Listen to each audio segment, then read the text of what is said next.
Hi everyone, in front of me I've got HUAWEI P50 Pro, and let me share with you how to turn off running apps on this device. So basically you have to enter the recent, and depending on what kind of navigation type you've got set, you can do it differently. So if you've got the gestures, just like me, you have to swipe your finger up gently and hold it somewhere here.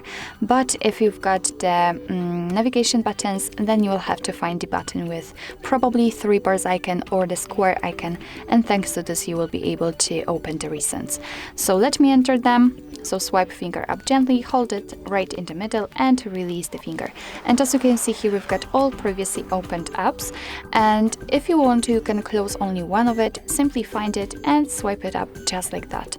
But if you do not have the time and you'd like to close all of them with only one click, just tap on this trash bin icon.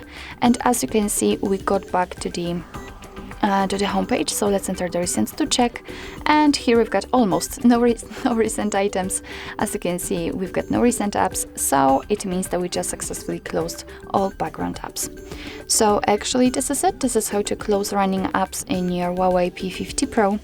Thank you so much for watching. I hope that this video was helpful, and if it was, please hit the subscribe button and leave the thumbs up.